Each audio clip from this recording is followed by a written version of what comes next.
for you, what has it been like traversing both of these very sort of iconic realms? It's been a dream, honestly.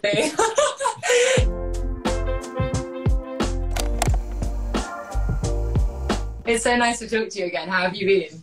I'm good. I'm good. I'm very excited to talk to you about this episode. Again, for people tuning in, we're talking all spoilers for the episode that just aired on the CW. So if you've not watched it, please leave before we spoil it for you and come back tomorrow when it's on the IG account and you can get into it. No, yeah, I'm so excited to talk to you. Especially because I feel like this is the episode I was sort of like waiting to talk to you about. I think the first time we talked, you were still sort of like, I can't share too much, don't want to spoil what's going to happen. And I think this is the episode I feel like we were all sort of waiting for in terms of your turn as Kane / Cerseis. Yeah, I couldn't say anything. This has been really exciting, just knowing that this episode is coming, because I mean, we'll get into it, but yeah, I really enjoyed it. I mean, I think before we get into the specifics of this episode, I'm curious, I mean, what conversations did you have with Caroline about sort of developing this sort of your characterization of Circe and your characterization of Kane as well, and sort of differentiating themselves for you as an actor?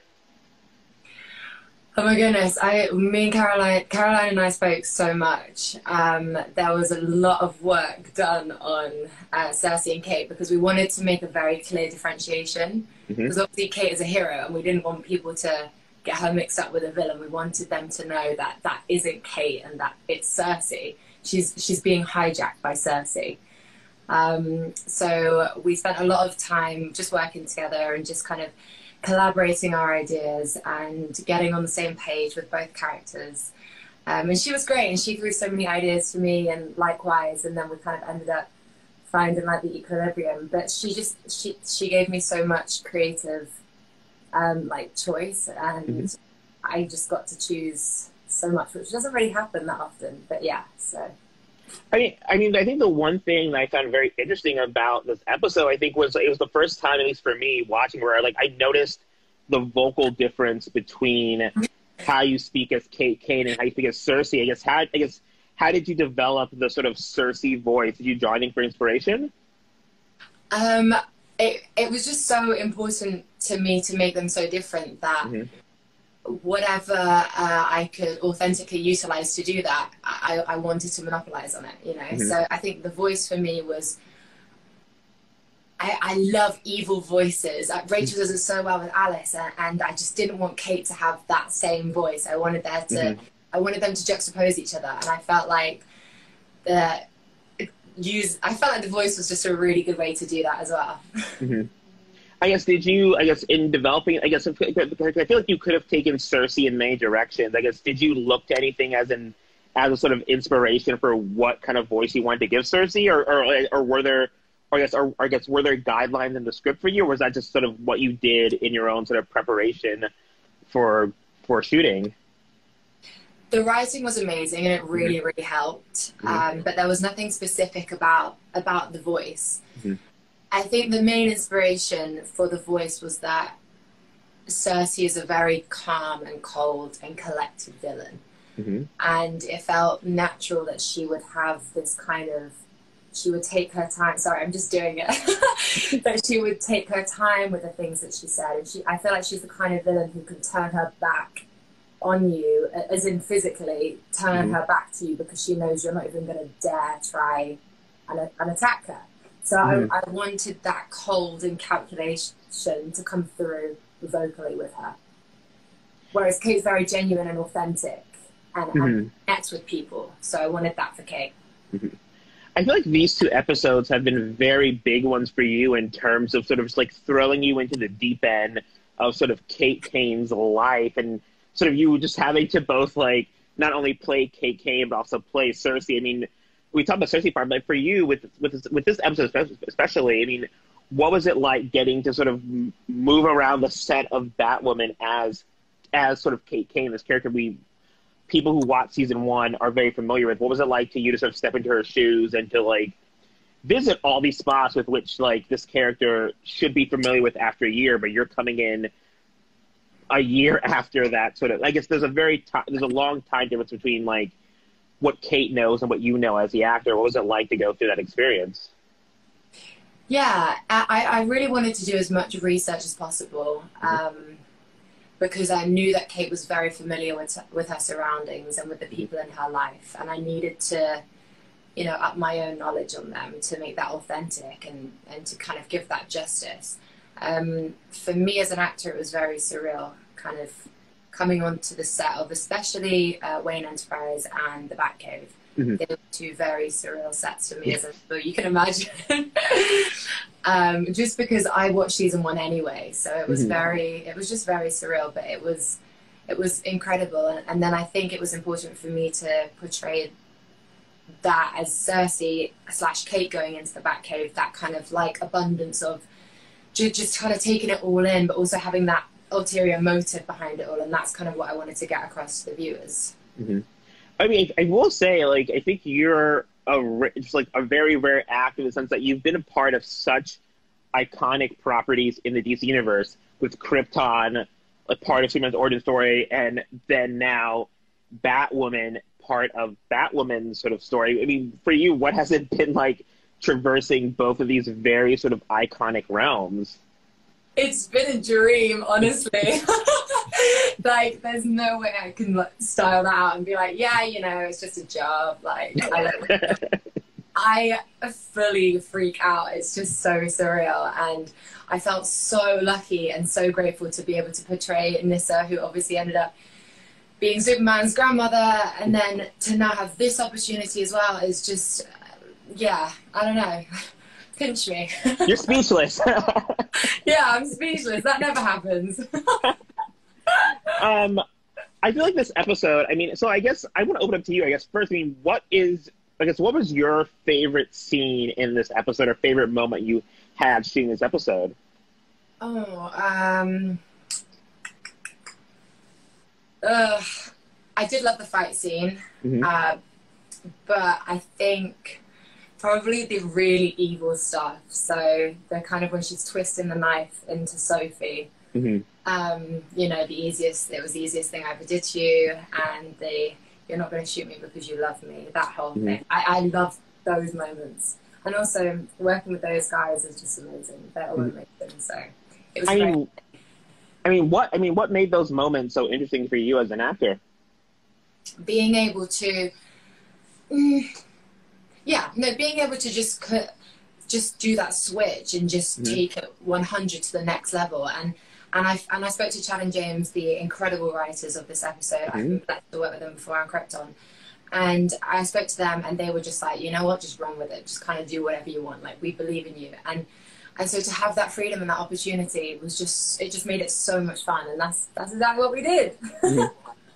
I figure, I mean, you mentioned how much you loved working with Megan. I mean, I'm curious. I mean, what was it like, again, sort of stepping into sort of a show that's been going for 2 seasons, and you're playing sort of the OG character? I mean, what was it like working with like Nicole and Cam and Megan? Like, what was that sort of dynamic like with you guys, sort of actor and actor?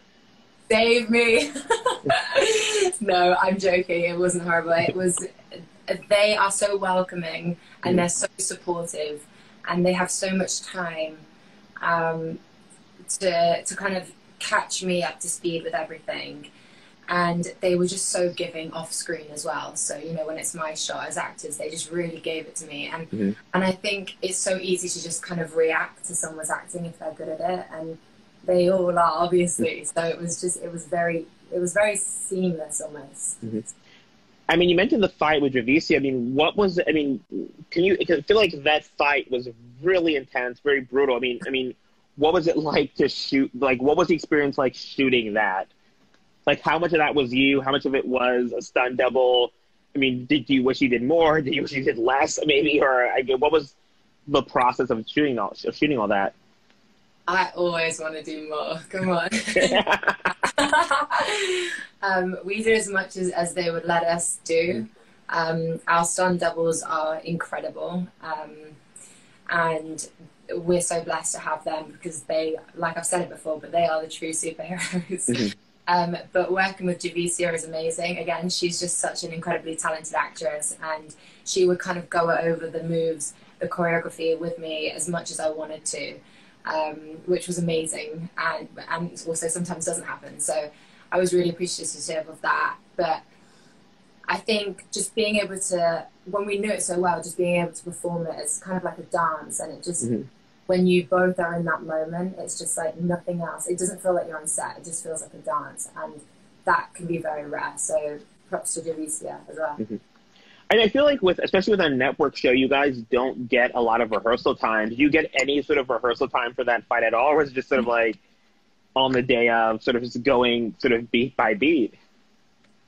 I was really fortunate with this cast because I'm someone who loves rehearsing, and these guys gave up a lot of time for me to kind of run through things outside of work and you know, have our own kind of rehearsals. And it can sometimes be a case of just running through it in between takes or scenes, you know, running through a future scene or a fight scene that's coming up. And Javicia is obviously so busy, and that's kind of what it was for quite a lot of that. But also the stunt team are just incredible, and they just gave us as much time as they could to run through it all, which was just so amazing of them. Awesome. And again, just I want to give the spoiler alert again. Like, if you're just tuning in now, we're talking spoilers for tonight's episode of Batwoman. If you've not seen the episode, please avoid being spoiled and click out and come back and watch this later. Because the next thing I want to ask you about, I think, because also I think you shared pictures of it today as well. You in the bat suit, or I guess Cerseis version of the bat suit, because she does a sort of a number on the suit at the end of the episode, sort of slicing it up and carving it through with a kryptonite. I mean, for you, how did it feel sort of the first time you put on sort of, I guess Cerseis version of the bat suit, I guess, and how did that feel to have an emblem on? And I think you should ask costume that, because I'm going to filter it. They won't. I was like freaking out. I was like, this is so incredible. And we had so many fittings for it. And it was actually a really long process. I was getting fitted for it pretty much as soon as I was there. So I'm sure, as you can imagine, it was, just a really lengthy process. But they were just, you know, it was such a surreal thing. And the costume department were really excited. I was really excited. And there was just kind of this amazing buzz about it, but with like a dark twist. And that was even more exciting for me, who loves that kind of stuff. I mean, with that, I guess what can you tease about sort of, Cerseis plans for this suit going in next week's finale? Don't do this to me. I feel like, what can I tease about the suit going into the finale? I think Rachel's done that for us, don't you?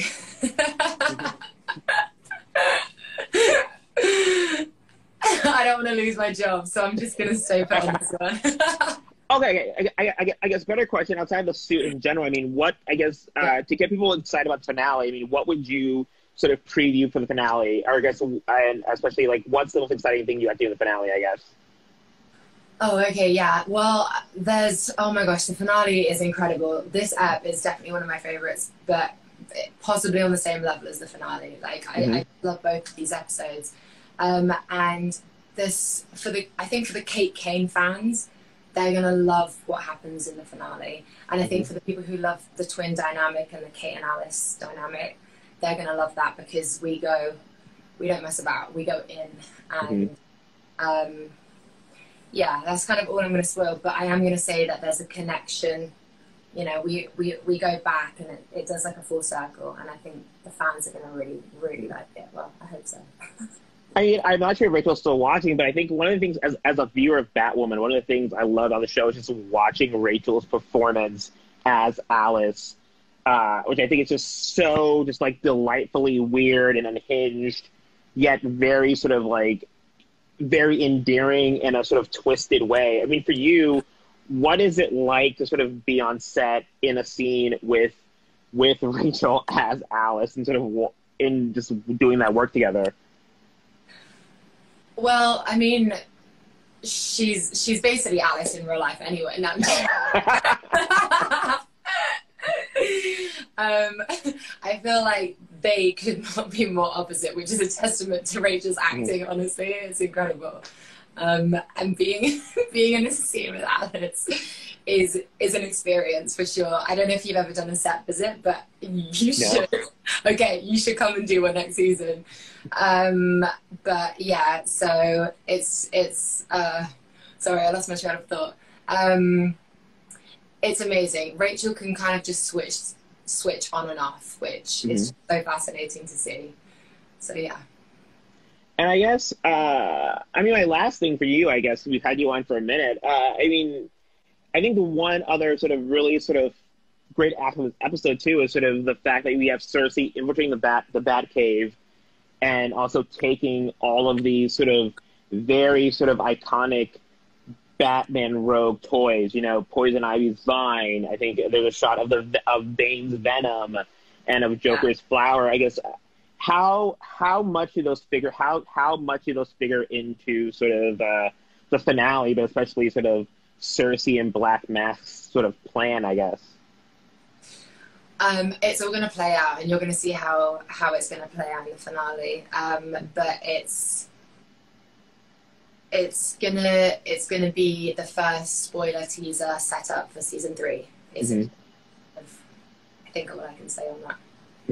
It was very exciting to see them all in real life. Like, it was just so cool. That was so cool as well. Sorry, I'm just having like a nerd freak out. Well, I mean, what's funny, because I think like with things like that, it's always curious. Like, are you actually sort of interacting with the prop, or is it sort of like you're shooting on the day and it's like, okay, we'll add this later in post, and you have to like sort of imagine that it's there? No, they were all there. They were all there. Yeah. Awesome. I mean, the last thing, and the last question after that question, I mean, I guess, how do you feel about, because I feel like this episode, it's very clear that Circe is in the driver's seat of Kate's body. How far gone is Kate Kane, in your opinion? I guess, is there hope for her? I think Kate is at the brink. I think she's at the very edge, and I think we're very close to losing her. You know, Cersei's so powerful, and Enigma had such a powerful effect on her. And, you know, Cersei's a very dominating personality anyway, so it's tough. But I think we need to remember how strong Kate is, and I think we need to also remember that there's a bond, there's something that's stronger than that.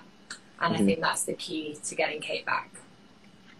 Awesome. Well, I guess, Wallis, I ran through all my questions. Is there anything else you wanted to add about this episode that we forgot to touch on? Oh gosh, yeah. Sorry, I've just been reading all the tweets, so there's like so many things that I want to answer and say.